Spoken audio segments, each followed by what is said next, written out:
Hello fantasy lovers. आज मैं आपको एक रूह कंपा देने वाली कहानी सुनाने जा रहा हूं, the mystery of Golkota ferry and the seven sages. जरा सोचो, एक घना जंगल के किनारे एक गांव, जहां शाम होते ही डर और एक रहस्यमयी गोले गोलकोटा के फुसफुसाते किस्से शुरू हो जाते हैं। कहते हैं कि इस गोले का इस्तेमाल परियां या राक्षस करते थे और इसमें अनदेखी शक्तियां हैं। उस गांव में 7 महान ऋषियों का एक प्राचीन मंदिर था। कहावतें उनके गहरे ध्यान से प्राप्त अनोखी शक्तियों के बारे में बताती थीं। लेकिन गोलकोटा में एक भयानक रहस्य छुपा था, जिसके बारे में कोई बात करने की हिम्मत नहीं करता था। एक डरावनी रात चांदनी में गांव में अजीब आवाजें गूंजी। रचना नाम की एक जवान लड़की, जिसने अपनी दादी से गोलकोटा के किस्से अक्सर सुने थे, इस रहस्यमयी गोले पर ठोकर खा गई।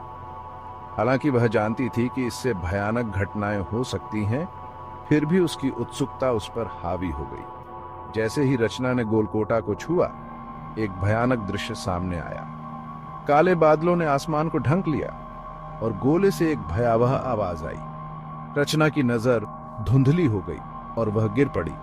अचानक उसने खुद को 7 ऋषियों के समय में पाया, जो गहरे ध्यान में थे।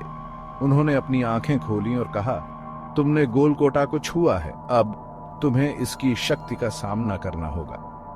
ऋषियों ने बताया कि गोलकोटा एक प्राचीन राक्षसी का हिस्सा था, जिसे उनके ध्यान ने बंद कर दिया था। यह परी, जिसे मृत स्मृति कहा जाता है, हर युग में तबाही मचाने के लिए लौटती है। तभी गोलकोटा चमकने लगा और उसमें से भूतिया परी निकली। उसने रचना को धमकी दी, तुम्हारी आत्मा मेरी है, तुम मुझे नहीं रोक सकते। लेकिन रचना, जिसे अब ऋषियों की शक्ति मिल गई थी, अपने स्थान पर डटी रही।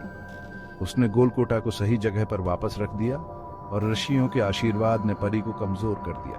अंत में परी वापस गोले में बंद हो गई। ऋषियों ने सुनिश्चित किया कि वह फिर कभी बाहर न आ सके। रचना ने एक कीमती सबक सीखा, कुछ रहस्यों को अनछुआ ही छोड़ देना बेहतर होता है। गोलकोटा की शक्ति एक चेतावनी देती थी, अपनी उत्सुकता और डर को कभी भी आपको महंगा न पड़ने दें। अंदरूनी ताकत के महत्व को समझते हुए रचना गोलकोटा को पीछे छोड़कर चली गई। उसकी यादें हमेशा के लिए उसके दिल में बस गई। इस भूतिया सफर में मेरे साथ जुड़ने के लिए धन्यवाद। अगर आपको ये कहानी पसंद आई हो तो लाइक, शेयर और सब्सक्राइब करना ना